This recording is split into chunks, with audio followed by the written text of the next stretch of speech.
Agro e prosa, apresentação Divino Ronaldo.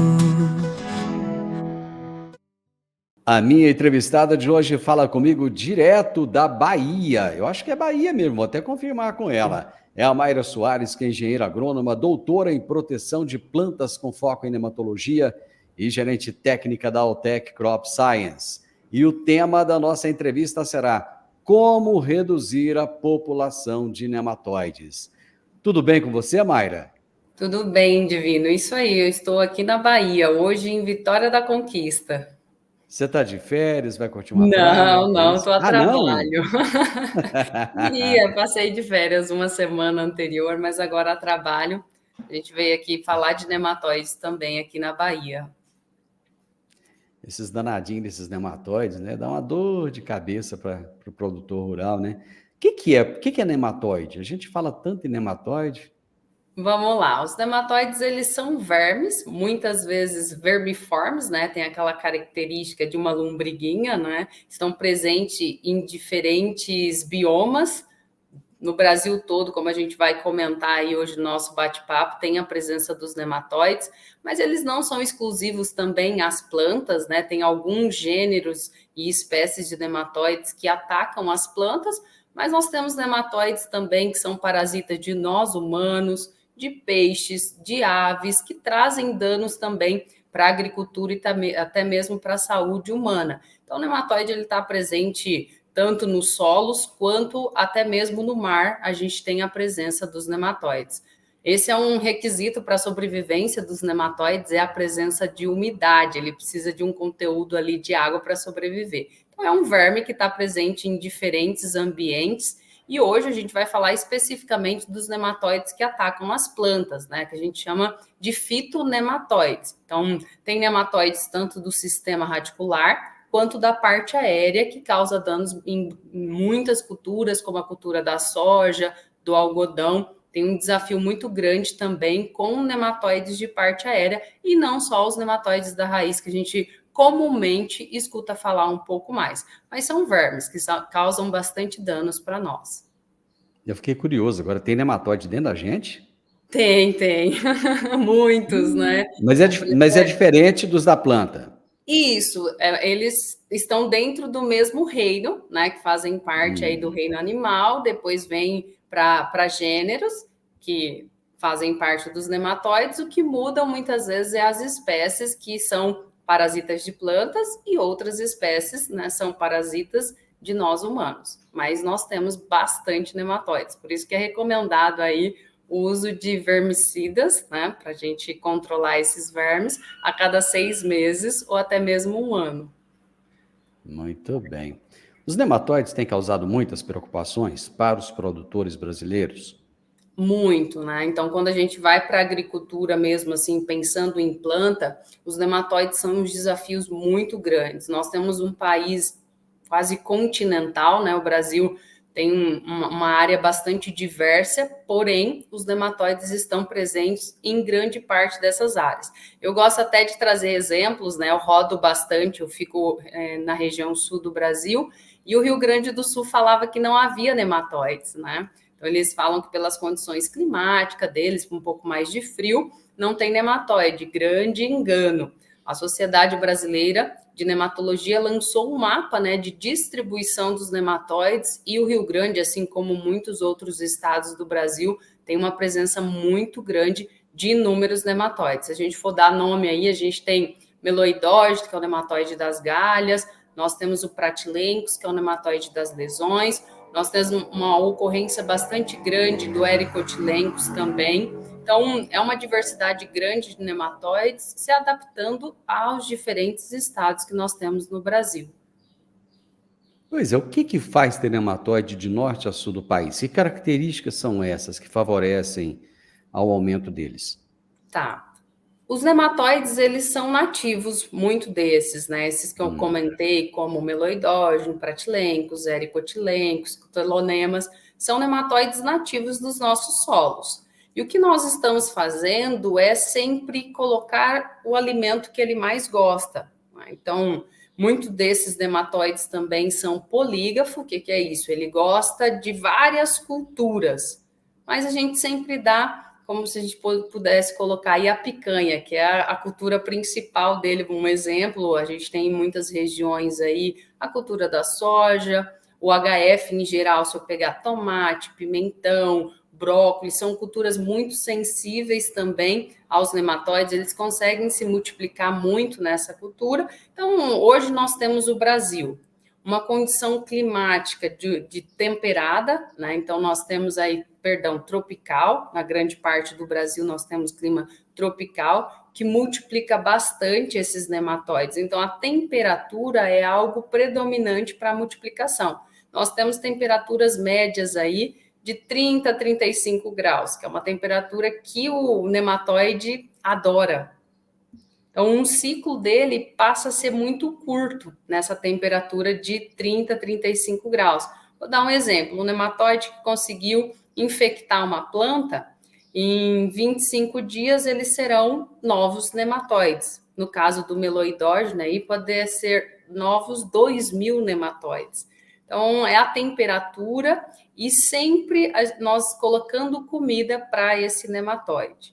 Então, hoje a gente tem um sistema de cultivo que é muitas vezes sucessão de cultura, né? A gente não leva a rotação de cultura, a gente não leva um plantio direto à risca, né? Que seria tirar aquela cultura que já foi colocada no verão.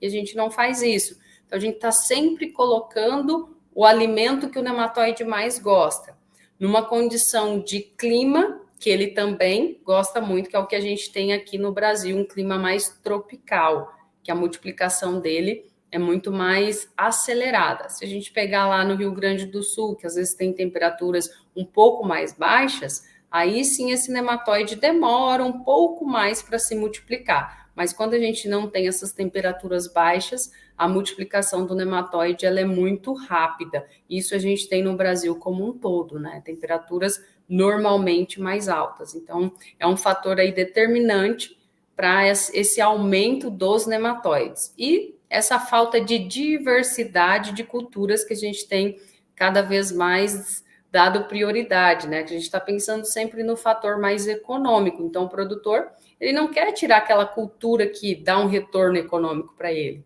E o nematóide gosta muito dessa cultura. Eu gostaria que você me desse 2 exemplos das perdas causadas na produção devido aos nematóides. Um deles, vamos pegar a soja como exemplo, e o outro, vamos falar do tomate, que você citou logo no início. Tá, tem um levantamento recente da Sociedade Brasileira de Nematologia. Ela colocou assim, que a cada 10 anos nós perdemos uma safra para os nematóides, isso na cultura da soja.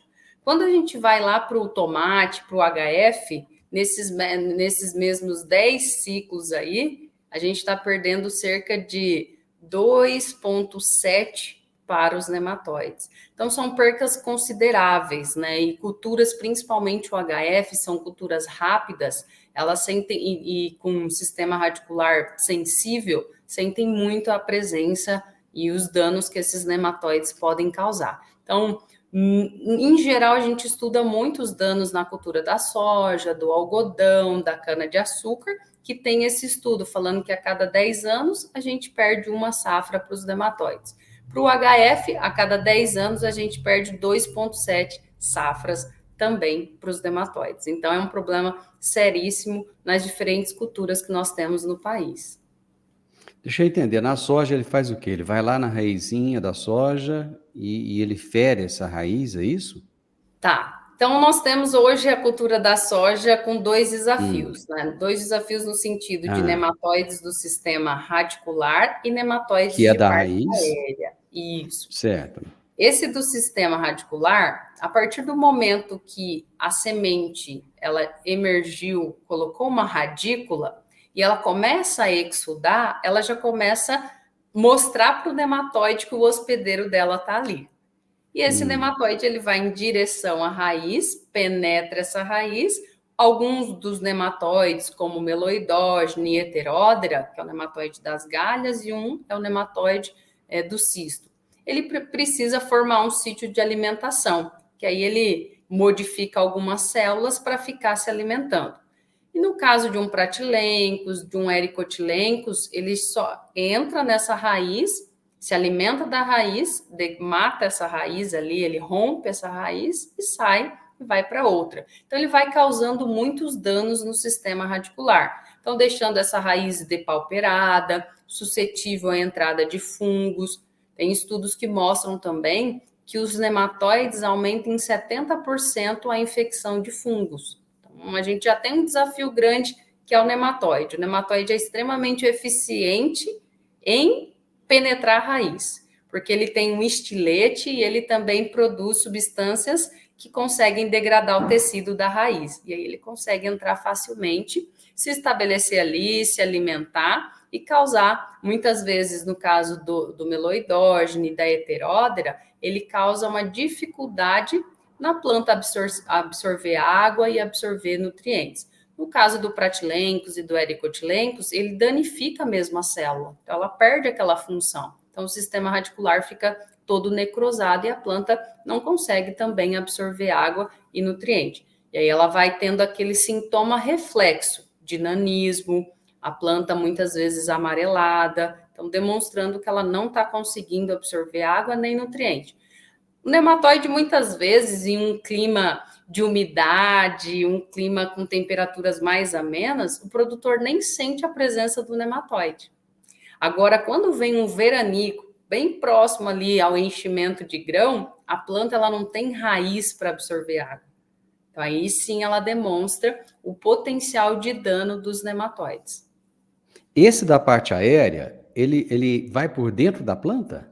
Tem estudos que mostram que sim, ele tem essa capacidade de ir por dentro, até mesmo por fora, desde que tenha umidade, né? Então, ele é bem restrito a condições que a gente tem mais no clima da Amazonas, a gente tem também ali no Maranhão, Tocantins, onde a umidade é extremamente excessiva, né? Porque ele precisa, quando ele se movimenta por fora da planta, ele precisa aí ter um filme de água para ele subir, porque ele está presente no solo, e aí ele vai subindo até atacar o botão floral, que é ali que ele causa realmente os danos dele.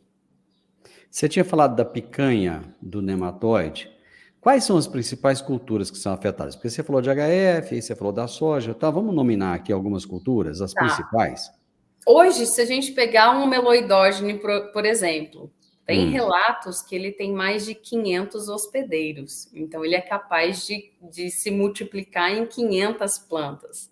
Só que a gente, muitas vezes, está colocando sempre uma planta que não tem aquele fator de resistência ao meloidógene, por exemplo.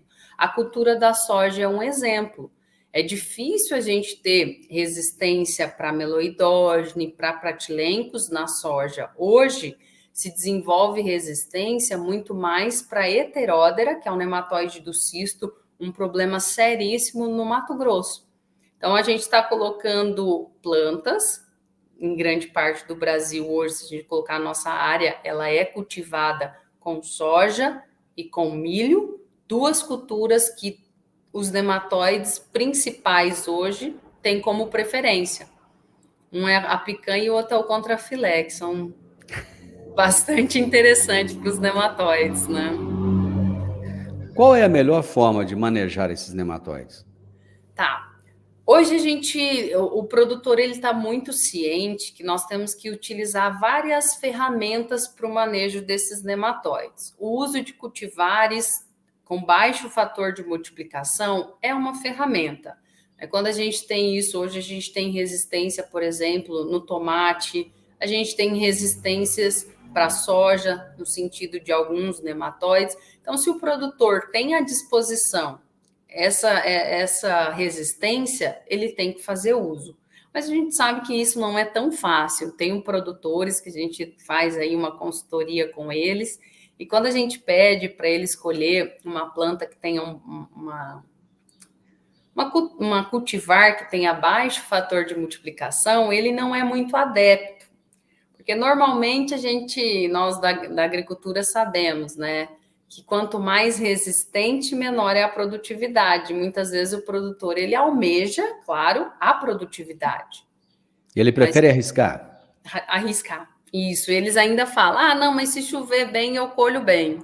é bem essa a ideia do produtor, né? Então, se ele tiver... eu não generalizo. A gente sabe que a distribuição do nematóide, muitas vezes na área do produtor, ela começa por um ponto específico. Se ele fizer o uso dessa cultivar com baixo fator de multiplicação nesse ponto específico, já é um ganho muito grande. Não que ele precise fazer isso na área toda. Nas outras áreas, ele dá prioridade para essa cultivar que tem um fator de produtividade maior, né? Mas a gente ali está preocupado bastante com o nematóide, senão ele vai inviabilizar essa área dele. Eu vou dar um exemplo. Eu atendo uns produtores do Rio Grande do Sul que colocaram uma cultivar em questão e falaram assim para mim: olha, Mayra, o nematóide apareceu esse ano para mim. Eu falei: mas como? O problema do nematóide, uma que ele pode ser nativo, e para essa proporção que ele tomou de população, isso daí já é um desafio de 5, 6 anos, com certeza. Mas qual foi o detalhe? Ele colocou uma cultivar que tinha um fator de multiplicação de 40. O que isso quer dizer? Que em 60 dias ela é capaz de multiplicar 40 vezes a população do nematóide. Se ele tinha 1.000 nematóides, em 60 dias ele vai ter 40.000 nematóides. Então, essa escolha da cultivar é algo extremamente importante para que algo que era pequeno não se torne um problema muito grande, que é o que a gente tem visto, e o produtor tem que tomar cuidado com isso também. Aí a gente vai para outra ferramenta, que é o uso de tratamento químico, né? Hoje a gente tem à disposição tratamento de semente, aplicação do químico também para algumas culturas que tem a liberação, é algo extremamente importante, porque a gente consegue atuar nessa redução da população. Outra ferramenta que tem crescido muito, né, que traz aí a diversidade de cultura para o sistema, que é o uso das plantas de cobertura. O produtor ele pode dar prioridade para uma planta que tenha uma característica de reduzir os nematóides, a gente vê isso nas crotalárias, uma planta extremamente importante para o manejo de nematóide, alguns milhetos também, e outras plantas que possam aumentar o teor de matéria orgânica no solo, que também vai favorecer a microbiota, que vai atuar sobre os nematóides. Então, são ferramentas, hoje o manejo biológico, ele se encaixa com todas essas ferramentas que a gente falou. Cultivares com baixo fator de multiplicação, cabe o uso do biológico nessas cultivares. Nós temos lá o tratamento de semente com químico, cabe o uso de biológicos também. Plantas de cobertura, extremamente importante que seja feito o uso do biológico para não multiplicar algum nematóide nessa planta de cobertura que eu já estou colocando no sistema para melhorar. Então, as ferramentas hoje e os estudos estão mostrando que é importante que a gente use mais de uma ferramenta para reduzir a população dos nematóides. Pois é, agora me complicou ainda mais a cabeça, porque é o seguinte, planta de cobertura. No geral, essas plantas de cobertura, elas têm um bom enraizamento. Tanto é que muitas vezes se usa planta de cobertura quando você tem um pisoteio, um chão mais duro ali, até para as raízes penetrarem, né? E você ter um solo mais poroso e a água poder entrar ali. Se tem mais raiz, por que o nematóide não ataca mais essa planta de cobertura? Isso é relativo. Eu vou dar um exemplo. Uma planta que nas regiões que a gente tem trabalhado e cada vez mais está crescendo é a braquiária. Se eu tiver uma área onde eu tenho problema de heteródera, que é o cisto, e de meloidógene, eu não vou ter problema em colocar a braquiária, porque esses nematóides eles não têm uma multiplicação nessa braquiária. Heteródera não se multiplica na braquiária e os meloidógenes muito pouco. Então, poxa, eu estou colocando muita raiz no sistema e uma comida e um colchão duro que o nematóide não gosta. Então, no caso do meloidógeno, se penetrar, são pouquíssimos e ele não tem fator de multiplicação, no caso das braquiárias. Mas eu coloquei braquiária e o meu desafio era o pratilencos ou até mesmo o ericotilencos, possivelmente a minha população do nematóide vai aumentar. Só que a gente tem que pensar no sistema. Eu coloquei a braquiária, que eu sei que é suscetível ao Pratilencos e também ao Ericotilencos. Eu faço o tratamento dessa braquiária com biológicos, para que esse nematóide não consiga entrar facilmente nessa raiz e se multiplicar.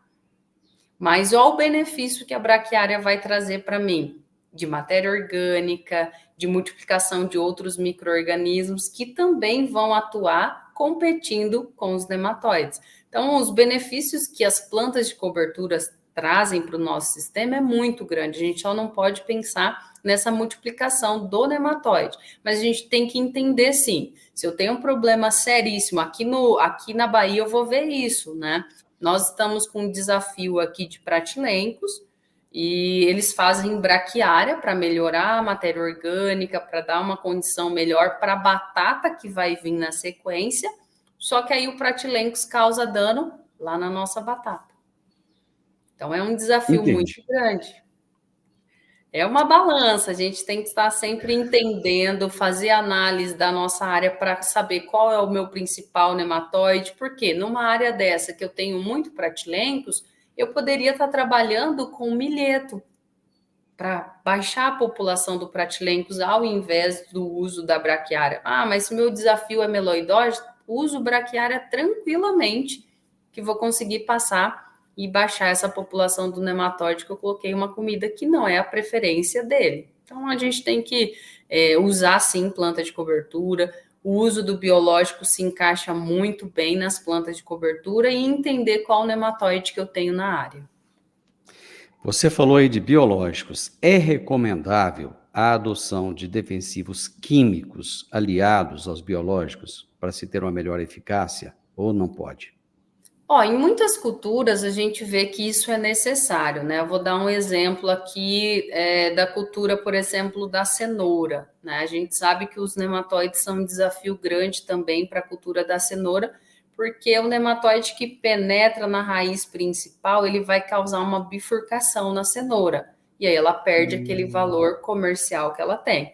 Então, a gente tem visto que algumas ferramentas químicas são compatíveis com as biológicas e podem, sim, ser associadas e utilizadas lá no momento do plantio para reduzir o máximo essa entrada do nematóide e não causar dano, como a gente vê na cenoura, como a gente vê na batata, que são culturas que a gente precisa comercializar e precisa ter características para o cliente poder comprar essas plantas.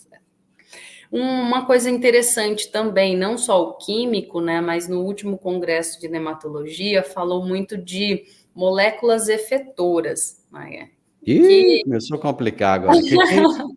Não, Divina é simples. Hoje estão se trabalhando muito a parte da fermentação de alguns micro-organismos para a gente extrair substâncias de interesse nosso, né? Isso, a indústria farmacêutica já faz isso há muito tempo, né? Vou dar um exemplo aqui. Você conhece a penicilina, né? Sim. Que é um antibiótico que foi extraído de um fungo chamado penicillium. Então, a indústria já faz muito isso, multiplica micro-organismos para pegar alguns compostos que ela quer. E a agricultura também está trabalhando com isso. No último congresso de nematologia, foi colocado justamente isso, que algumas empresas têm produtos eficientes que foram oriundos da fermentação de micro-organismos, que, quando associados aos biológicos, ajudam bastante no manejo de nematóides. Então, não é novidade, né? A gente está trazendo aí novas ferramentas também. Mas, respondendo a sua pergunta, sim, o químico, quando compatível com o biológico, ele pode ser utilizado junto. Hoje a gente tem trabalhado tratamento de semente com químico, muitas vezes suco de plantio com os biológicos. É uma preferência aí do produtor. Entre os biológicos disponíveis aí no mercado, né, para controle de nematóides, o que tem de novo? Olha, a gente está vendo que cada vez mais novos fungos e bactérias, desde espécies até mesmo gêneros novos, estão vindo, né? O produtor, ele gosta de novidades, isso a gente vê. Então, a gente, na grande maioria, se trabalha hoje com bactérias, mas a gente tem alguns fungos importantes. Só que a indústria ela tem que ser capaz de conseguir multiplicar esse organismo. A indústria também tem que dar uma garantia para o produtor que esse organismo ele é resistente para ser colocado lá no solo, né, que é um grande desafio. Imagina, a gente está falando de um país que tem uma dimensão continental, que o produto vai ser trabalhado nessas diferentes regiões. Mas hoje tem uma diversidade de bactérias, desde gêneros até mesmo espécies, né? Com uma predominância hoje pensando em nematóide para os bacilos, a gente tem uma infinidade de bacilos sendo trabalhada. Por quê? Porque são organismos resistentes, que formam estruturas de resistência que conseguem sobreviver por mais tempo lá no solo. Mesmo que o produtor ele queira muitas novidades, ele tem que estar ciente que ele precisa que isso se desenvolva lá no campo. Por que eu falo isso? Eu já vi produtores se atentando a produtos que tenham 5, 6 micro-organismos dentro de um produto. E muitas vezes a gente tem a predominância de 1 ou 2 que é muito mais resistente. Então o produtor tem que sim buscar novidades, mas ele tem que ter a ciência que para realmente trazer um resultado efetivo, esse micro-organismo tem que ser capaz de se desenvolver naquele solo para produzir compostos efetivos e atuar sobre os nematóides. Então, hoje tem uma infinidade de fungos e bactérias. Para você ter ideia, a última pesquisa que eu fiz, nós estávamos em torno de 92 produtos biológicos hoje com registro para controle de nematóides. Então, variando aí muita coisa, principalmente bactérias, mas uma presença também de fungos. Eu vou te perguntar um palavrão aqui que eu não entendi o que é. O que é endósporo? Tá. O endósporo, ele é uma célula de resistência, né? Então, a gente tem uma característica dos bacilos que, quando submetido a uma condição adversa, de temperatura, pH, essa condição que não está favorável para ele, ele vai proteger o material genético dele. Então, ele forma esse endósporo que está protegido ali. Ele não está se multiplicando, ele não está tendo esse efeito aí de produzir substâncias para manejo do nematóide, mas ele está se protegendo. Quando as condições ambientais retomarem a sua normalidade, ele vai se multiplicar, formar várias novas células da bactéria e sim ter efeito. Mas o que é o endósporo? É uma célula de resistência dos bacilos. Isso garante para ele sobrevivência em temperaturas altas, seca, né? E também pH variado. Isso garante estabilidade, né? A gente consegue dar uma estabilidade, uma resistência muito grande para o micro-organismo trabalhando com endósporo. Tem um outro palavrão aqui que eu quero entender. O que é liofilização? A liofilização é uma técnica que nós fazemos para proteger a célula do micro-organismo e tirar o conteúdo de água dela, né? Por que nós fazemos isso? Eu vou dar um exemplo. Hoje, na indústria, né, nós trabalhamos com um produto chamado Reliever, que ele é à base de Bacillus subtilis. Os Bacillus subtilis estão na presença dos endósporos, né? Que nós da indústria, nós fazemos com que essas bactérias tenham essa característica de resistência para ser colocado em diferentes ambientes. E outro ponto que nós fazemos é tirar esse conteúdo de água do micro-organismo, para que ele fique com uma característica latente.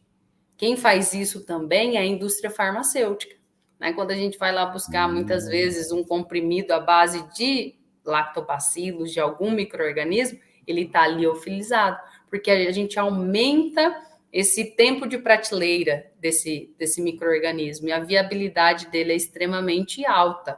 Então, nós fazemos isso e está presente dentro da tecnologia também aí do Reliever, que é deixar ele latente, só vai ter atividade a partir do momento que introduzir água no produto. Então, a gente aumenta a garantia. Hoje a gente ouve falar muito de lactose, né? Tem muita gente que tem intolerância à lactose na hora de tomar leite, né? O que lactose tem a ver com nematóide?